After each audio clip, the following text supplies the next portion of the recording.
My brothers and sisters in Christ, good morning. Good morning, Father. Yesterday, I had the opportunity to celebrate Mass in Makati City Jail. And as usual, they had many prayer intentions, no?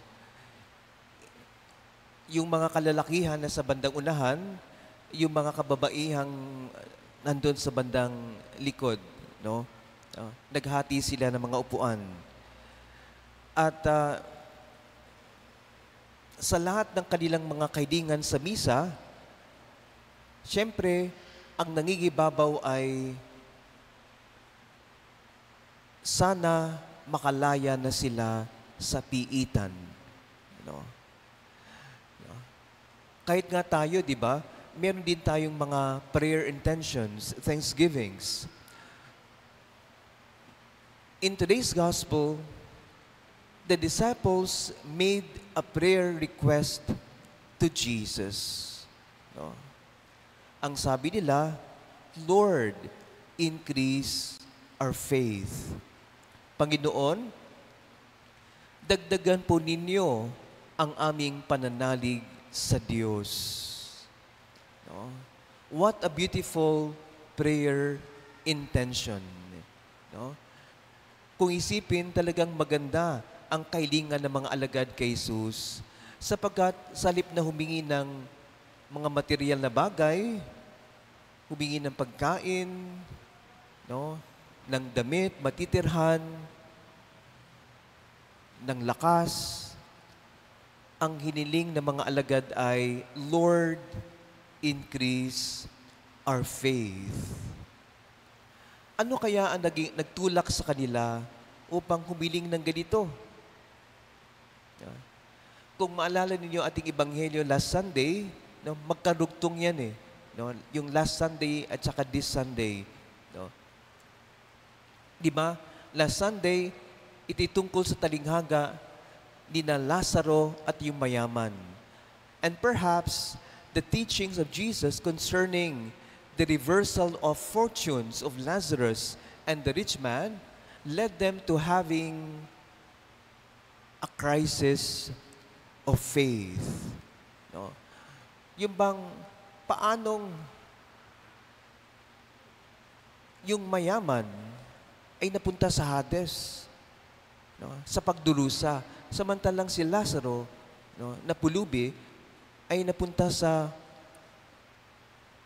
kaligayahan kasama si Abraham sa kalangitan. No? And so, the disciples asked, Lord, increase our faith.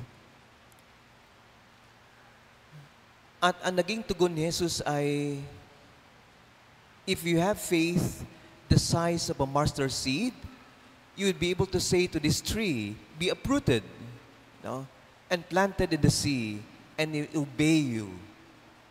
No. Ibig sabihin, posibleng mangyari ang isang himala. No. Kahit ang iyong pananampalataya ay kasing liit lamang ng mustard seed. No. No. Anong itinuturo sa atin nating Ebanghelyo ngayon? No. Una, faith, even small, is powerful. Lagi nating tandaan yan. No? Jesus responds to the apostles' request for greater faith by telling them that any tiny amount of genuine faith, as small as mustard seed, has tremendous power. No? Makapangyarihan. Kaya napakalaga na patuloy tayong lumalago sa ating pananampalataya sa Diyos sa paglipas ng panahon. No? Paano na kung meron kang malaking pananampalataya? No? Hindi lamang tulad ng kasing liit ng mustard seed. No? So dito, pinapakita sa atin na ang pananampalataya ay hindi nasusukat, no, by size or quantity, no, but by authentic trust in God. Authentic trust. Genuine faith in the Lord. Yun ang mahalaga. A small but sincere faith can achieve what seems impossible because God Himself works through it. No? It is God who made this possible. No? And that is why in our life, in our Christian life, don't wait until you feel strong enough in faith before doing something, before serving, before doing good. No? Use your faith. Make use of your faith. No? What you already have, and it will gradually grow. No? Secondly, Jesus teaches us about humility in service. No? Maraming mga taong may nais maglingkod. No? Sa iba't ibang pamamaraan, iba't ibang antas. No? Kahit sa simbahan, meron ding mga taong nais maglingkod. Kaya lang, yung ibang paglilingkod, no, pribado man o sa gobyerno, ay minsan naglilingkod ng may kayabangan. No? Kung magaling, matalino, no, mataas yung pinag-aralan, at maraming nagagawa, no, nagiging mapagmataas na.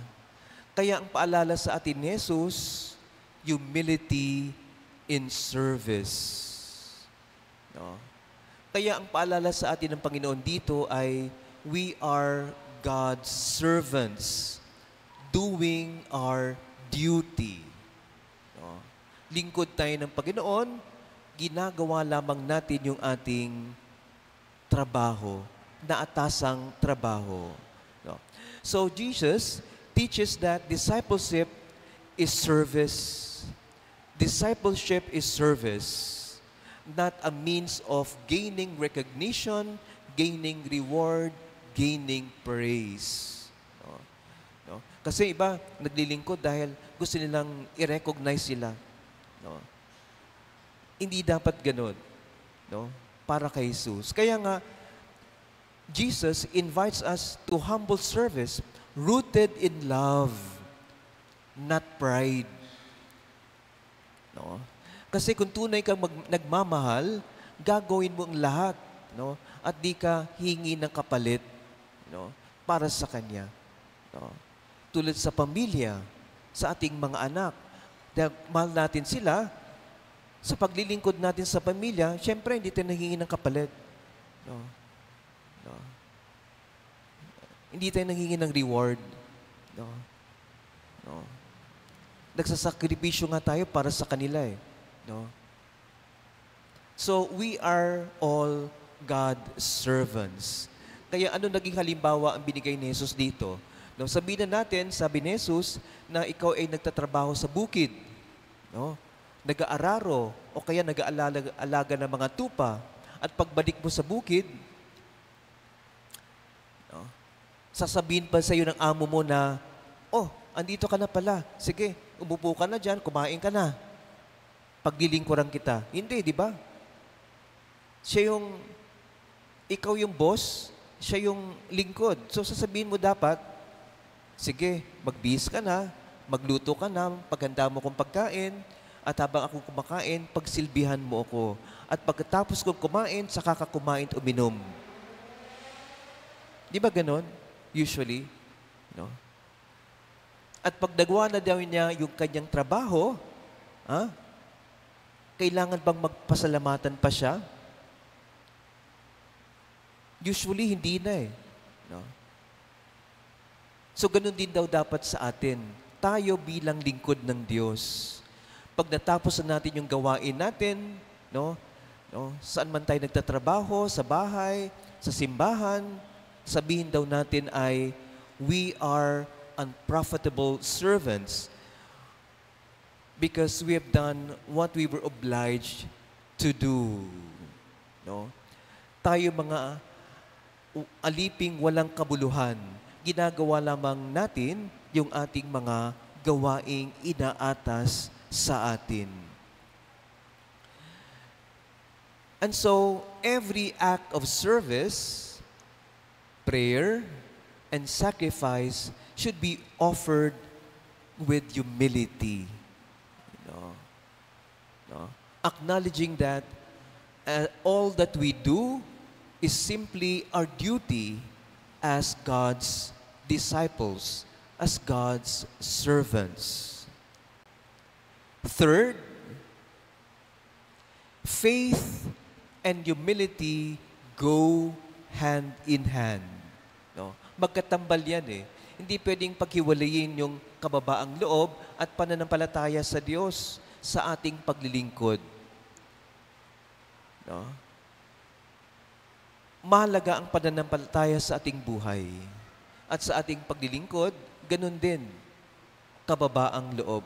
Hindi tayo din pwedeng maglingkod na mayabang, lalo na sa simbahan. No? Why? Because faith reminds us of God's power working in us. And humility reminds us of our place before God.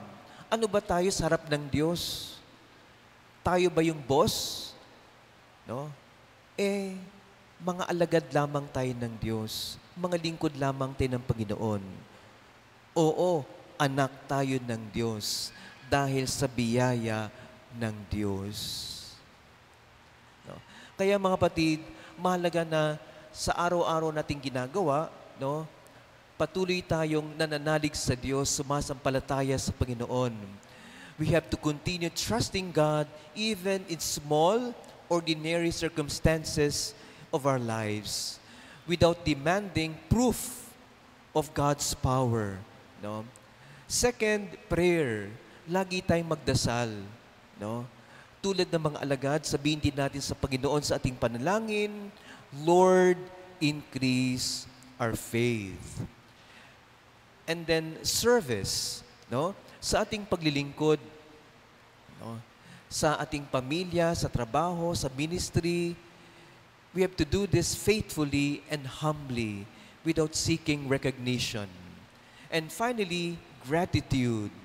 Remember that whatever we have, whatever talents, no, or intelligence that we have, no, all are coming from the Lord. No? Remember that all good that we do is possible only because of God's grace, no? God's power working in us. Kaya mga kapatid, para sa ating pagdinilay, tanungin po natin yung ating mga sarili.